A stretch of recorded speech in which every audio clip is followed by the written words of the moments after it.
Dear students, let us continue our discussion on mathematics CET Grand Test 3. In the last video, I had discussed till question number 30. Now let's have a look at question number 31. For f of x equal to x minus 1 power 2 by 3, the mean value theorem is applicable to f of x in the interval. In which interval it is applicable? That is what we have to check. The condition for mean value theorem, the first condition is that it should be continuous in closed interval AB, differentiable in open interval AB. Then there exists a point C in open interval AB such that f dash of C is equal to f of B minus f of A divided by B minus A. Okay, we need not do all those things. The question is where we can apply this mean value theorem, in which interval can we apply? Okay. For that, first we need to see where it is continuous. X minus 1 to the power 2 by 3, this is continuous everywhere, no problem. Continuous everywhere, so you can choose any interval. Everywhere it is continuous. Then is it differentiable or not? For that, I will find out f dash of x first. F of x is x minus 1 to the power 2 by 3. Let me find out f dash of x. That's equal to 2 by 3 into x minus 1 to the power 2 by 3 minus 1. That is minus 1 by 3. That means 2 by 3 into x minus 1 to the power 1. So as you can observe, f dash of x does not exist. This does not exist whenever this denominator is 0. Denominator will be 0 at x equal to 1. So f dash of x does not exist at 1. Does not exist at x equal to 1. Which means the function is not differentiable at 1. So if I consider this interval minus 2 to 2, this interval does contain 1. So at 1 it is not differentiable, therefore in this interval we cannot apply mean value theorem. Similarly in the interval 0 to 2, any finite interval, again that's not true because I can choose this as any finite interval. Therefore option A is the right answer. Other than 1, everywhere else it is differentiable.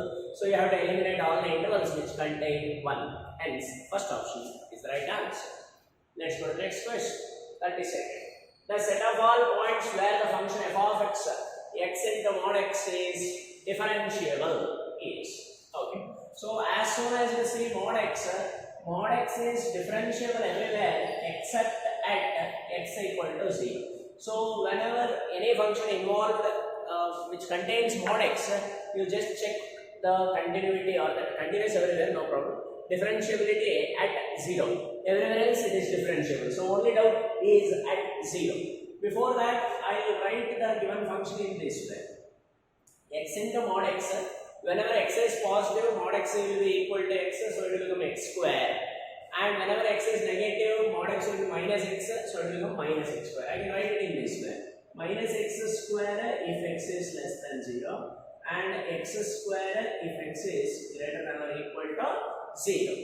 Then how to find f dash of x? Very simple. F dash of x is equal to minus 2x if x is less than 0 and 2x if x is greater than 0. At 0, whether they are equal or not, whether it is differentiable or not, how to check? Put x equal to 0 in these cases. This will give you the left hand derivative, this will give you the right hand derivative. At 0, if both the left hand derivative is equal to the right hand derivative, then we can say that the function is differentiable at 0. So at 0, this will be 0, this will also be 0. So the function is differentiable at x equal to 0. Everywhere else it is obviously differentiable. Hence, this function is differentiable everywhere. That means in the set of all real numbers or interval minus infinity to infinity. Okay. Let's have a look at question number 33. If f of x is equal to 1 plus sin x by 1 minus sin x, then what is f dash of 0? They are asking. So f of x is equal to 1 plus sin x by 1 minus sin x. Now f dash of x is equal to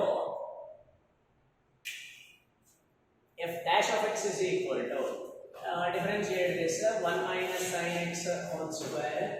In the numerator 1 minus sin x into the derivative of 1 plus sin x. Derivative of 1 plus sin x is cos x minus of 1 plus sin x into the derivative of 1 minus sin x, that will be minus cos x. I take cos x as a common factor here, then you are left with 1 minus sin x. Here minus into minus will become plus plus 1 plus sin x divided by 1 minus sin x whole square. That's equal to, here sin x gets cancelled. You will have 2 cos x divided by 1 minus sin x whole square. This is our f dash of x. We are asked to find out f dash of 0. Put x equal to 0 here. When I put x equal to 0, you get 2 into cos 0, that is 1. Cos 0 is 1, 2 into 1, you will get 2. Divided by, put x equal to 0 here, 1 minus sin 0. Sin 0 is 0, 1 minus 0 is 1, 1 square is 1. So, f dash of 0 is equal to 2, which is the first option. Okay. Let's go to the next question. Look at question 34. If y is equal to e power x minus e power minus x divided by e power x plus e power minus x, then dy by dx at 0, 0 is y is equal to e power x minus e power minus x divided by e power x plus e power minus x. I will multiply this equation by e power x. Multiply both the numerator and denominator by e power x. That will give you e power 2x minus 1 divided by e power 2x plus 1. So now differentiate, and y dash is equal to, denominator will be e power 2x plus 1 whole square, numerator is e power 2x plus 1 into the derivative of e power 2x minus 1, which is 2 into e power 2x minus e power 2x minus 1 into the derivative of e power 2x plus 1, that is 2 into e power 2x. I will take 2 into e power 2x as common. Then we have e power 2x plus 1 minus e power 2x, minus of minus 1, that is plus 1, divided by e power 2x plus 1 whole square. So this is equal to, what do we get here? E power 2x gets cancelled. 1 plus 1 is 2. Already 1 2 is there. So we get 4 into e power 2x divided by e power 2x plus 1 whole square. This is y dash. We want y dash at 0, 0. Put x equal to 0 here. E power 0, that is 1. So numerator will be 4. Denominator e power 0 is 1. 1 plus 1 is 2. 2 square is 4. 4, 4 gets cancelled. Hence the answer is 1, which is option C. Then 35th question. The curve y minus e power xy plus x equal to 0 has a vertical tangent at the point. At which point it has a vertical tangent. Vertical tangent means the tangent is parallel to y-axis. When the tangent is parallel to y-axis, what is its slope? Slope is not defined. So we have to find a point where the slope is not defined, where dy by dx does not exist. Okay. So given equation is y minus e power xy plus x equal to 0. From here I can write e power xy is equal to x plus y. E power xy is equal to x plus y. Instead of directly differentiating it, I will take log here. So log of e power xy is equal to log x plus y. Log e power xy means xy is equal to log x plus y. Now you differentiate this. X into y dash plus y is equal to 1 by x plus y into 1 plus y dash. Okay. So we get xy dash. I can decide. Wait, I write it next time. I can write this as 1 by x plus y plus y dash by x plus y. Now bring the term containing y dash to the LHS and take this y to RHS. After bringing it to LHS, I take y dash as common. So you have x minus 1 by x plus y. On RHS we have 1 by x plus y minus y. Okay, so y dash into, take LCM, x plus y is the LCM. This numerator will become x square plus xy minus 1 is equal to, denominator is x plus y, numerator will be 1 minus xy minus y square. X plus y gets cancelled. Y dash is equal to 1 minus xy minus y square divided by x square plus xy minus 1. This is the slope of the tangent. Now we want a vertical tangent, which means y dash should not exist. This y dash will not exist whenever the denominator becomes 0. So now let us substitute the given points and check at which point the denominator will become 0. So z 1 1 if I take, put x equal to 1, y equal to 1, the denominator will be 1 plus 1 minus 1. So non-zero cannot be the answer. Then 0 comma 1 if I substitute, put x equal to 0, y equal to 1. This is 0 0 minus 1. Denominator will be minus 1. That's not the answer. 1 0 if I substitute, we get 1 plus 0 minus 1. 1 plus 0 minus 1, that's equal to 0. So this is the point. 1 comma 0 is the point where the slope of the tangent is not defined. Hence, the tangent is parallel to y-axis, which means it is a vertical tangent. So, fourth option is the correct answer. Then, 36th question. If x is equal to y square, xy is equal to k, cut at right angles. Then what happens? Cut at right angles. These are orthogonal to each other. So, angle between them is 90. X is equal to, angle between these two curves is 90 degree, means angle between their tangents is also equal to 90 degree, which means m1 into m2 is equal to minus 1. Let us differentiate this. 1 is equal to 2y y dash. So y dash is equal to 1 by 2y. I'll call it as m1, slope of the tangent to the first curve. Differentiate this, x into y dash plus y is equal to 0. So y dash is equal to minus y by x. I'll call this as m2, the slope of the tangent to the second curve. Since these two intersect at right angles, m1 into m2 is equal to minus 1. That will give you 1 by 2y into minus y by x is equal to minus 1. So x is equal to 1 by 2. That x equal to 1 by 2 I will substitute here. 1 by 2 equal to y square, or y square equal to 1 by 2. See, everywhere we want k square. So here you have xy is equal to k. Squaring this, we get x square y square is equal to k square.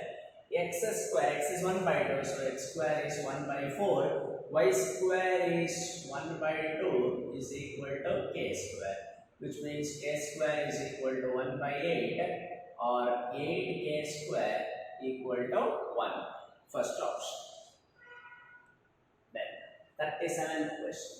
The radius of a circular plate is increasing at the rate of 1 by pi centimeter per second. Then the rate of change of the area of the plate when the radius is 4 centimeter. They have given that the radius is changing at the rate of 1 by pi centimeter per second. So dr by dt is equal to 1 by pi. Then we are asked to find the rate of change of area of the plate. So we want dA by dt when the radius is 4 centimeter. So A is equal to pi r square, area of the circular plate. Differentiate this, dA by dt, that is equal to 2 pi r into dr by dt. That's equal to 2 pi. They are asked to find dA by dt when r equal to 4 centimeter. So put r equal to 4. dr by dt they have given 1 by pi gets cancelled. So the answer is 8 square centimeter per second, which is option C. Okay, let's have a look at 38th question. The point on the circle x square plus y square equal to 2 at which the abscissa and the ordinate increase at the same rate is. So the curve is x square plus y square equal to 2. It is given that the abscissa and the ordinate, abscissa means x coordinate, ordinate is the y coordinate, they change or they increase at the same rate, which means dx by dt is equal to dy by dt. Okay, so differentiate this with respect to t. 2x into dx by dt plus 2y into dy by dt is equal to 0. I'll replace dx by dt with the dy by dt, or take the RHS. X dx by dt is equal to minus y into dy by dt. Here I have divided by 2. After that I have taken these two RHS. Given that dx by dt is equal to dy by dt, so these two gets cancelled. X must be equal to minus y. Now look at the options. Where do you have x is equal to minus y? First option 1 comma minus 1, so x equal to minus y. Second option you have x equal to y. Third option also we have x equal to y. And fourth option we have x equal to minus 1 and y equal to 0. So x equal to minus y, this condition is satisfied by only 1 comma minus 1. Hence, first option is the right answer. 39th question. For the function f of x equal to x cube, f of x equal to 2x cube minus 6x square plus 6x plus 5, the point x equal to 1 is a point of local maxima, local minima, inflection, none of this. F of x is equal to 2x cube minus 6x square plus 6x plus 5. Find out f dash of x. F dash of x is equal to 6x square minus 12x plus 6. Okay. So whether it is maximum or minimum, f dash must be equal to 0, equated to 0. 6 if I take common, or anyway, the question is at 1 what happens they have asked. So directly find out f dash of 1. What do you get? 6 minus 12 plus 6, which is equal to 0. So at 1, f dash equal to 0. Let us see what happens to f double dash of x. F double dash of x will be equal to 12x minus 12. So f double dash of 1 is also equal to 0. Say if the first derivative is 0 and the second derivative is negative, then we say that that point is a point of local maxima. If the first derivative is 0 and the second derivative is positive, then that point is a point of local minima. Now, first derivative is 0, second derivative is also 0, so it is a point of inflection. Option C. Then, 40th question. The equation of the tangent to the curve y is equal to x minus 7 divided by x minus 2 into x minus 3 at the point where it cuts x-axis. We are asked to find a tangent to this curve at a point where the curve cuts x-axis. Curve cuts x-axis means at that point, at a point when the curve cuts x-axis, y coordinate will be equal to 0. Equate y to 0. When I equate y to 0, we get x minus 7 equal to 0, so x equal to 7. We are asked to find the tangent at 7, 0. Okay? So now we want the tangent. That tangent must pass through at tangent at 7, 0 we are finding. So that tangent must pass through this point. We can verify the options. Put x equal to 7 and y equal to 0. Check how many options satisfy. Put x equal to 7, y equal to 0. So 0 minus 7 plus 7, it does hold good. And second option, 0 plus 7 minus 7, that also holds good. Third option, 0 plus 7 plus 7, this does not hold good.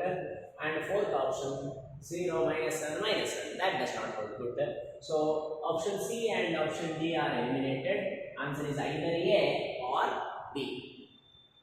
Okay, but for that now we will find the tangent. See why I asked you to use this, because if there is only one option where which passes through 7, 0, then you can directly write that as the answer. Okay. Now you have to find the tangent. Y dash is equal to differentiate it x minus 2 into x minus 3 whole square. Numerator will be x minus 2 into x minus 3 into the derivative x minus 7, which is 1, minus of x minus 7 into the derivative of this product x minus 2 into derivative x minus 3, that is 1, plus x minus 3 into derivative x minus 2, which is 1.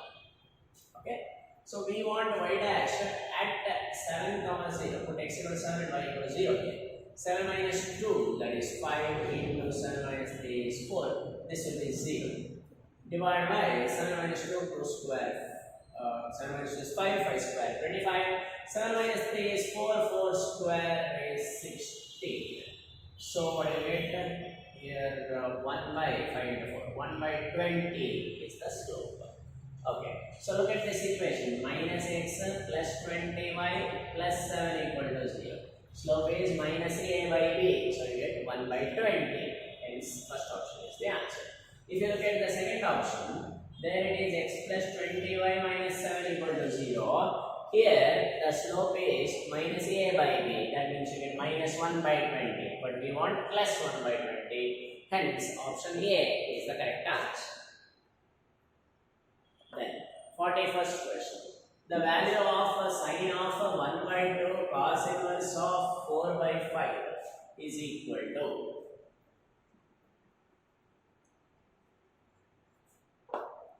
sine of 1 by 2 cos inverse of 4 by 5. I will take a cos inverse 4 by 5 is equal to theta.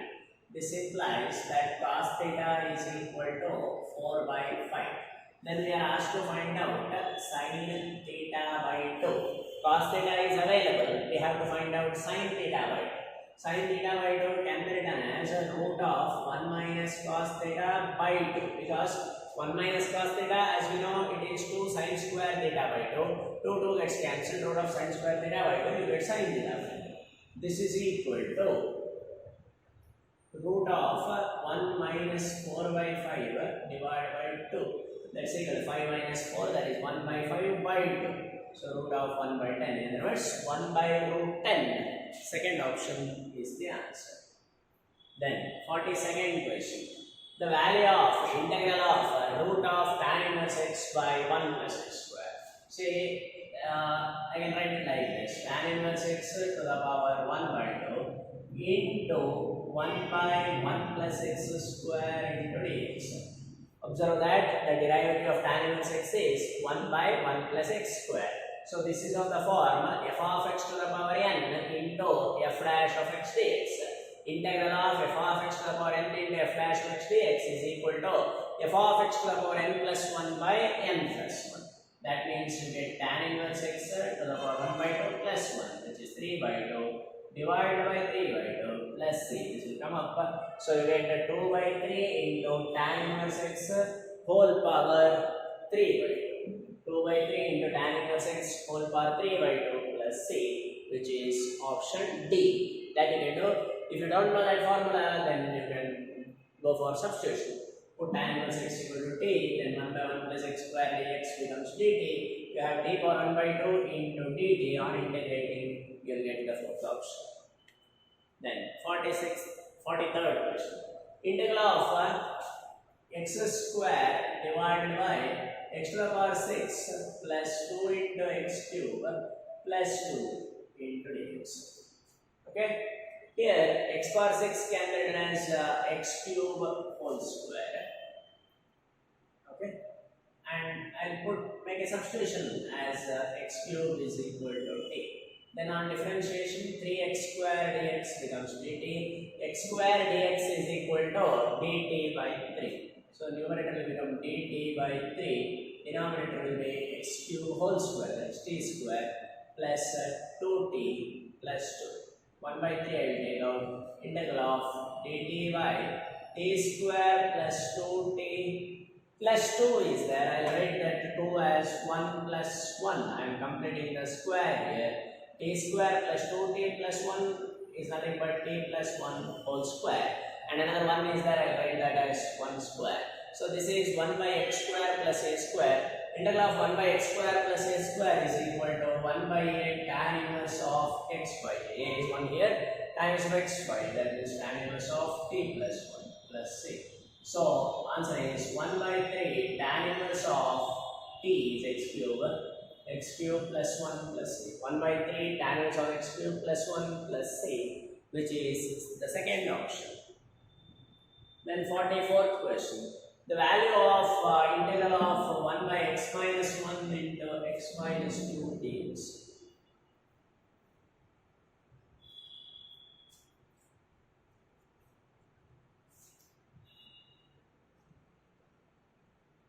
X minus 1 into x minus. You have to resolve this into partial fractions. 1 by x minus 1 into x minus 2 can be written as a by x minus 1 plus b by x minus. Now I want to find the value of a. To get the value of a, put x equal to 1 in this expression apart from this. So put x equal to 1 in this expression. 1 minus 2 is minus 1. So a is equal to minus 1. Then to get the value of b, put x equal to 2. Put x equal to 2 in this expression apart from this. So 1 by 2 minus 1, that is 1. A is minus 1, b is 1. Substitute here. Minus 1 by x minus 1 plus 1 by x minus 1. Okay. Now if you integrate it, here you get minus log x minus 1 plus log x minus 2. So you get log x minus log m minus log n, that is log m by n. X minus 2 by x minus 1 plus c. Ln, that is natural log. Log mod x minus 2 by x minus 1 is the answer, which is option D. 45th question. The value of integral 0 to pi by 2 dx by 1 plus tan power nx dx. Okay, so you already know what to do. Write tan power nx as in the last test also we had a problem of the same kind. Tan power nx can be written as sin power nx by cos power nx. So then on simplification, it will become 0 to pi by 2 cos power nx dx divided by cos power nx plus sin power nx. Okay, answer is pi by 4. Standard result. Next, 46th question. C is the center of the ellipse x square by 16 plus y square by 9 equal to 1. And S is one focus. The ratio of CS to semi-major axis of the ellipse is. Okay, so let's have a look at this ellipse, standard ellipse. C is the center. This is the center. This ellipse is the center at origin. S is one focus. Let me take here. S is one focus. Then you know center is 0, 0. S is AE, 0. That means this distance CS is equal to AE. Right.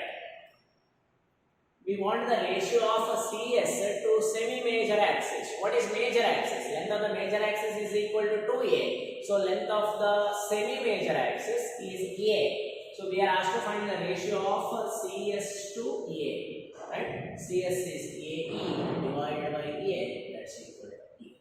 See, the question is simply to find the eccentricity of this ellipse. If they directly ask this question, then directly ask that find the eccentricity of this ellipse, then everybody will answer. Okay. That is why they have asked it this way. So only you can answer. Right? CS is equal to A. So CS by A, the ratio is E. Will find out eccentricity. You know the formula, root of 1 minus d square by a square. This is equal to 1 minus 9 by 16. That's equal to 7 by 16. Root 7 by 4, which means root 7 is to 4. Second option is the right answer. Okay. 47th question. The equation of the directrix of the parabola 5y square is equal to 4x. I can write this as y square is equal to 4 by 5 into x. You compare this with y square is equal to 4ax. You will see that 4a is equal to 4 by 5. So a is equal to 1 by 5. Then the parabola, the standard parabola it is with the y square equal to 4ax with vertex at origin and facing the right side. For this, the directrix will be here. The equation of the directrix is given by x is equal to minus a. So here you get x is equal to minus a means minus 1 by 5 or 5x is equal to minus 1. In other words, 5x plus 1 equal to 0, which is option D. Then 48th question. Integral 0 to 2a f of x by f of x plus f of 2a minus x dx. I will call this integral as I. Let I is equal to this integral 0 to 2a f of x divided by f of x plus f of 2a minus x into dx. Now I will change x to 2a minus x. I am using the formula, using the property that integral 0 to a f of x dx is equal to 0 to a f of a minus x dx. So in place of a we have 2a. So you can change x as 2a minus x divided by f of 2a minus x plus f of here. If I write x as 2a minus x, 2a minus of 2a minus x, that will give you 2a minus 2a plus x, which means you get f of x. Okay, this is I. Take this as equation 1 and this as equation 2. Add 1 plus 2. So if I add these two equations, we get 2i is equal to integral 0 to 2a. What do you get? Denominator is same, so I just need to add the numerator. Numerator will also give you f of x plus f of 2a minus x. Gets cancelled. So you get 1 into dx. So 2i is equal to x from 0 to 2a, and so 2i is equal to 2a, I is equal to a. I is equal to a, which is option B, second option. 49th question now. If f of x is equal to ax square plus bx satisfies that f dash of 1 is equal to 2, f dash of 1 is equal to 8, and integral 0 to 1 f of x dx is equal to 8 by f of x is equal to ax square plus bx. Given that f dash of 1 is equal to 8. Okay, we should verify this first. Differentiate this. F dash of x is equal to 2ax plus b. So f dash of 1 is equal to 2a plus b. That must be equal to 8. 2a plus b is equal to 8. Okay, let us verify the options. First option, a is equal to 1, b is equal to minus 4. If I substitute, I am getting 2 minus 4, which is minus 2, not equal to 8. So first option is eliminated. Look at second option. Second option, if I substitute here, a has 2 and b has 4, I am getting 2 into 4 plus 4, which is equal to 8. So second option may be the answer. Look at third option. Put a equal to 1 and b equal to 0, that will give me 2 plus 0, 2. That's not equal to 8. So third option is eliminated. Look at fourth. Put a equal to 3 and b equal to 8, that will give me 2 into 3, 6 plus 8, 14 on LHS, 8 on RHS, not equal. So as you observe, option A, C and D are eliminated. Hence, second option, option B is the correct answer. Okay, let's have a look at the next question. 50. The value of limit n tends to infinity, n by n square plus 1 square plus n by n square plus 2 square, etc. till 1 by 2n. Okay. So limit n tends to infinity, n by n square plus 1 square plus n by n square plus 2 square. That last term, that I have given it as 1 by 2n, I can write that as n by n square plus n square. Sorry, n by n square plus n square. Here add and you get 2n square. N by 2n square is nothing but 1 by 2n, right? Okay. Now I can rewrite this as limit n tends to infinity, summation r from 1 to n by n square plus r square. Okay? Further, I'll write like this. Limit n tends to infinity, 1 by n, summation r from 1 to n square by n square plus r square. I am multiplying and dividing by n. Okay? Then, this is equal to limit n tends to infinity, 1 by n, summation r from 1 to n, 1 by 1 plus r by n whole square. Okay, I am dividing by n square. So this will be 1, this will be 1, this will be r by n whole square. Okay, limit n tends to infinity, 1 by n, summation r from 1 to n, 1 by 1 plus r by n whole square. You can compare this with one formula, that is limit n tends to infinity, 1 by n, summation r from 1 to n, f of r by n is equal to integral 0 to 1 f of x dx. This is the result you have studied. Definite integral as the limit of a sum.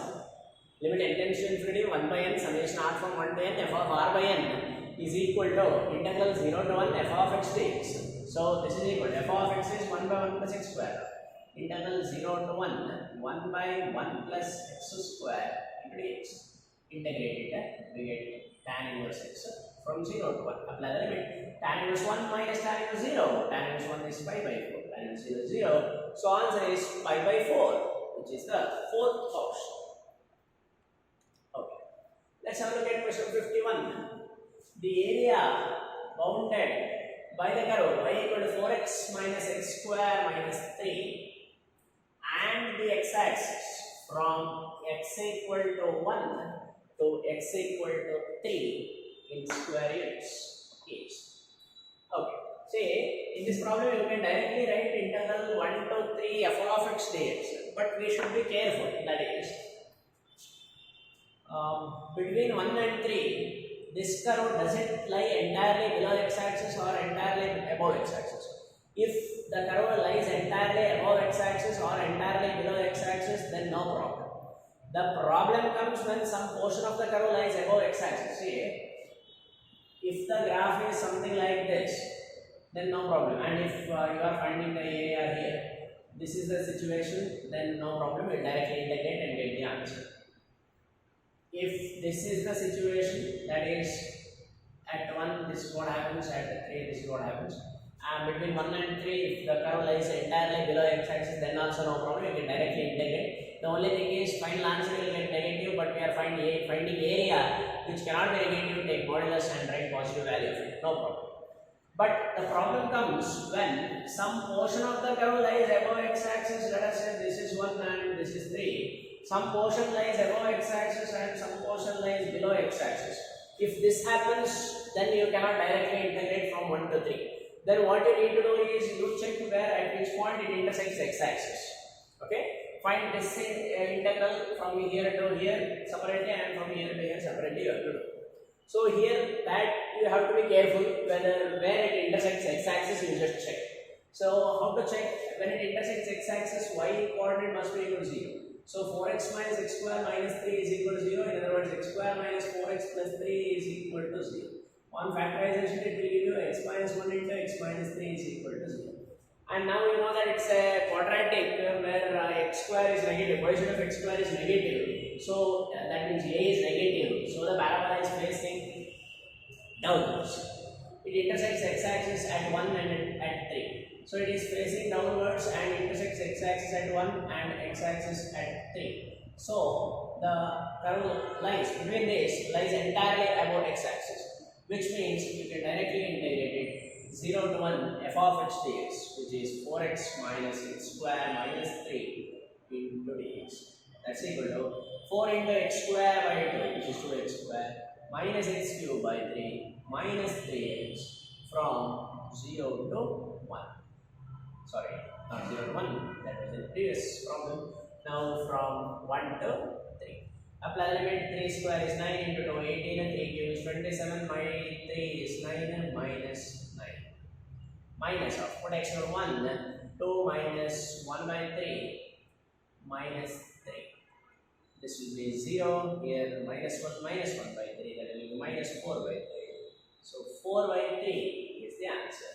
That's the first option. Okay, look at 52nd question now. The degree of the differential equation. So as you know, the degree is defined as the power of the highest ordered derivative in that differential equation, provided all the derivatives are free from fractional and radical powers. The power of all the derivatives should be natural numbers. Okay, that should not be fractions. Okay, so what to do? I have to multiply by 4 in order to remove this. Sorry, not multiplying by 4, raising to the power 4 in order to remove this, and there I have to raise to the power 3. So altogether, let us raise to the power 12 on both sides.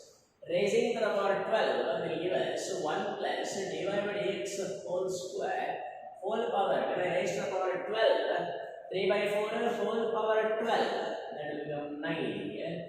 And RHS d square by dx square power 1 by 3 is there whole power 12, that will give you 4. So highest order derivative is here 2, its power is 4, so the degree is 4. So remember, these two can never be the answer for any differential equation. Okay. So in this case, 4 is the answer. Next, the solution of the equation dy by dx is equal to e power x plus 1 into y.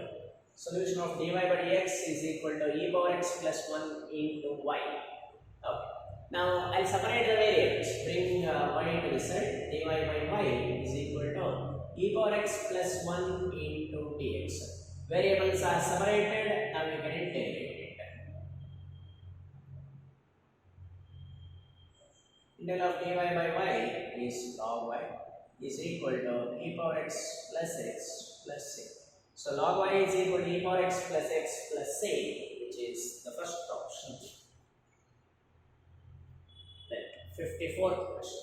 Let G be an unempty set and star be a binary operation on G defined as A star B is equal to AB by 5. A star B is equal to AB by 5. The identity and the inverse of it are respectively. Identity, how to find identity? Let E be the identity such that A star E is equal to A. A star E is nothing but AE by 5. A star B is defined as AB by 5. So A star E is equal to AE by 5 is equal to A gets cancelled. Hence, the identity is equal to 5. Now we want inverse. Let A inverse be the inverse of A. Then we say A star A inverse is equal to identity. A star A inverse is defined as A into A inverse divided by 5. This is identity is 5. So A into A inverse is equal to 25.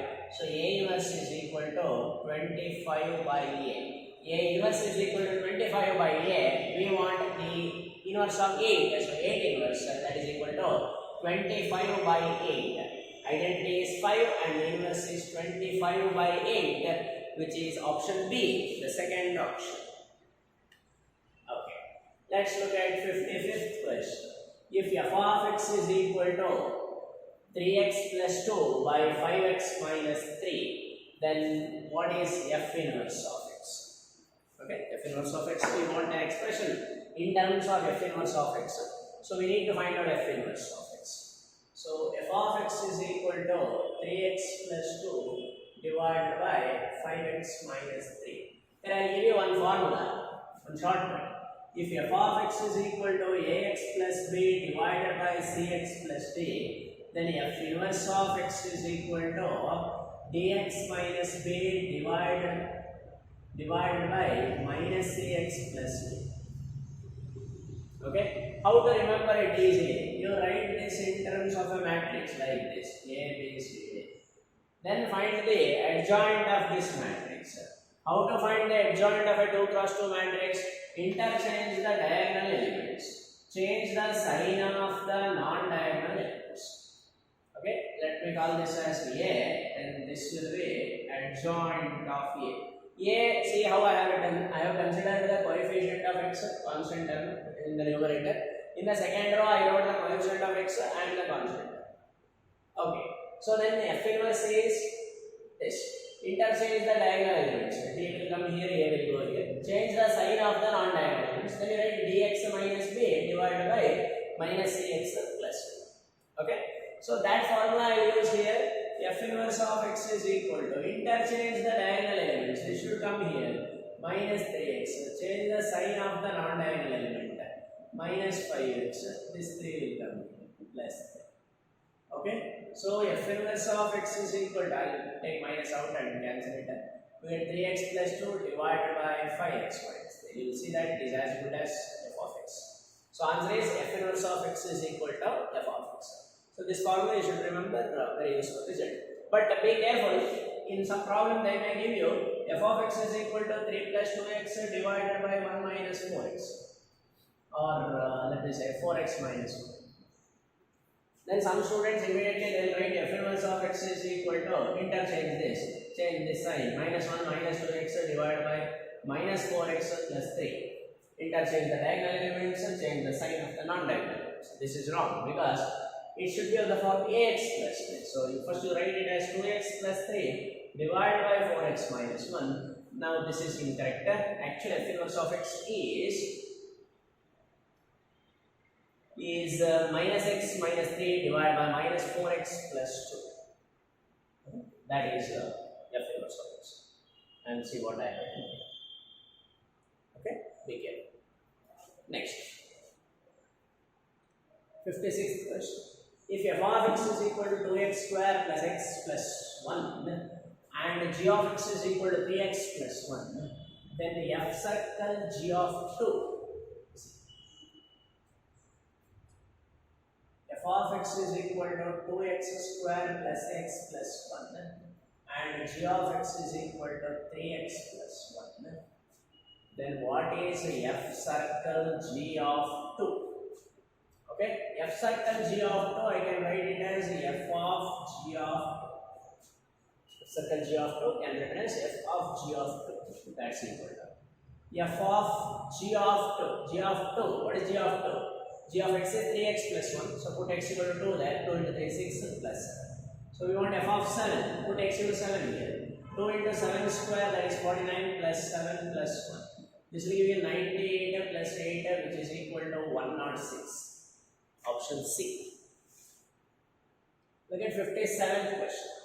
The converse of the contrapositive of the conditional P implies negation Q is. Understand the question here. We want the converse of the contrapositive of the given conditional. See, earlier also I had explained, let me take a conditional P implies Q, then converse is given by Q implies P, inverse is given by negation P implies negation Q, and contrapositive is given by negation Q implies negation P. These three things you must know. Now we want the converse of the contrapositive of the conditional. Given conditional is P implies negation Q. Converse of the contrapositive of the. So first you have to find out the contrapositive of this. Contrapositive of P implies Q is negation Q implies negation P. So the contrapositive of this is Q implies negation P. In place of negation Q, we have, in place of Q, we have negation Q here. So this negation Q will be replaced by Q. This is the contrapositive of the given condition. We want the converse of this. Converse of P implies Q is Q implies P. So the converse of this is minus P implies Q. So answer is minus P implies Q, which is the second option. After this, look at 58th question. An LPP means a linear programming problem means only objective function is linear. Only constraints are linear. Either objective function of constraints or constraints are linear. All objective function and constraints are linear. What's your answer? You just think of all the problems that you have discussed in LPP. You'll see that all those are linear. Whether it is objective function or all the constraints, they are all linear. And that is why the name linear program. Option D is the right answer. 59th question. If two dice are thrown together, what are the odds in favor of getting equal number? Odds in favor. Okay. Let A be any event. Let A be any event. Then odds in favor of A. Odds in favor of A is P of A is to P of A dash. And odds against A. Odds against A is P of A dash is to P of A. Okay. Now we are asked to find the odds in favor of A. Odds in favor of A. I will say A be that event. What is that event? Of getting an equal number. Okay. A dice is thrown. Sorry, not a dice. A pair of dice is thrown. Two dice are thrown together. So what is the number of elements in the sample space? 36, right? Then what is P of A? I have defined A as both the dice shows equal same number. Both the dice shows same number means I can have either 1, 1, 2, 2, 3, 3, 4, 4, 5, 5, 6, 6. 6 favorable outcomes divided by the total number of outcomes, which is 36. 6 by 36 is 1 by 6. P of A is equal to 1 by 6. Therefore, P of A dash is equal to 5 by 6. Then the question is find the odds in favor of A. Odds in favor of A is P of A is to P of A dash. So P of A, that is 1 by 6, is to P of A dash, which is 5 by 6. 1 by 6 is to 5 by 6. Multiply by 6, you get 1 is to 5, which is option D. Let's go to the last question. Question 60. If the mean of 3, 4, x, 7 and 10 is 6, then the value of x is, very simple question, mean. Mean is obtained as the sum of all the observations divided by the total number of observations. So number of observations, what are those? 3, 4, 3 plus 4 plus 6 plus 7 plus 10. How many are there? 5 are there. So divided by number of observations, which is 5, is equal to mean. How much they have given? 6. See, they have given that the mean of these 5 observations is 6. Mean is obtained as the sum of all the observations divided by the total number of observations. Sum of all the observations divided by the total number of observations. That's equal to 6. That is given. So add them 7, 14, 24. 24 plus x is equal to 30. Cross multiplied here. Therefore, x equal to 6. Option C. Okay.